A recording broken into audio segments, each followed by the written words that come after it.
Hello and welcome to Julia's 5Q interviews. Today I will be interviewing Elizabeth, who works at Schneider Electrics. Let's get started.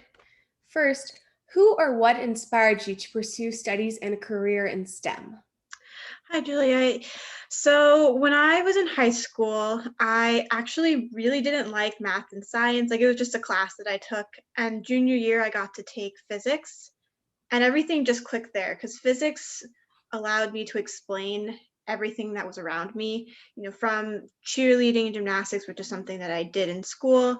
You know, it was just really cool. And I was like, wow, the world is actually awesome. And like everything was connecting. So I took some engineering classes at high school, and I really liked those. And I got to go to RPI, which is Rensselaer Polytechnic Institute for Electrical Engineering. And there I met other people who were interested in the same things I was. And that's how I got into STEM. Wonderful. Second, what is an obstacle that you encountered in your STEM field and how did you overcome it?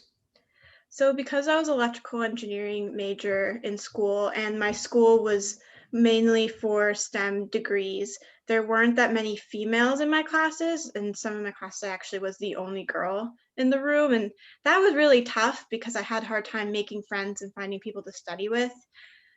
Uh, Eventually I realized like, oh, I just got to find other girls who are here and joined clubs outside of the classroom. So I joined the cheer team.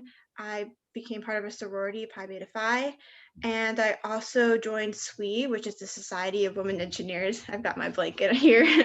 And I've been part of that since freshman year of school, so it's been about 6 or 7 years now that I've been part of SWE, and I really love it. We get to do a lot of outreach events for younger girls and help people get excited about STEM. And I also get a lot of resources. I got all of my jobs through SWE that I've ever had, which is really great because, I got recruited by women and then I got to see them in the workplace. So I had instant friends.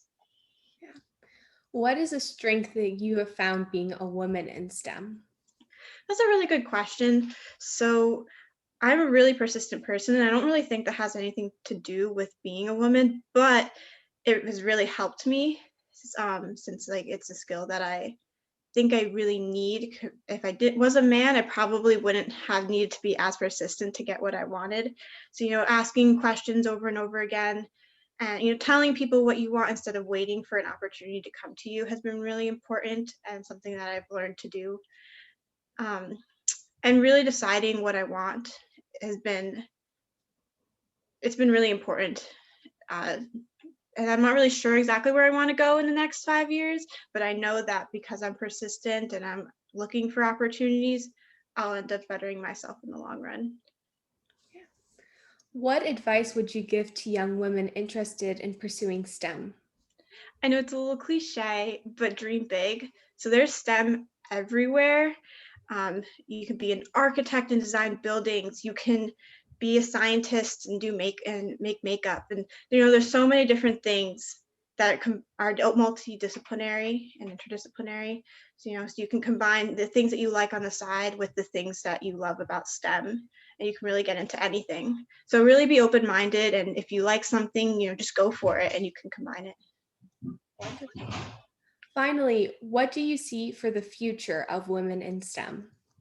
So I'm going to answer this question with a little bit of a story. So in school, I helped to bring speakers from different industries to talk to our college students about what they do and how they got there, kind of like what you're doing now.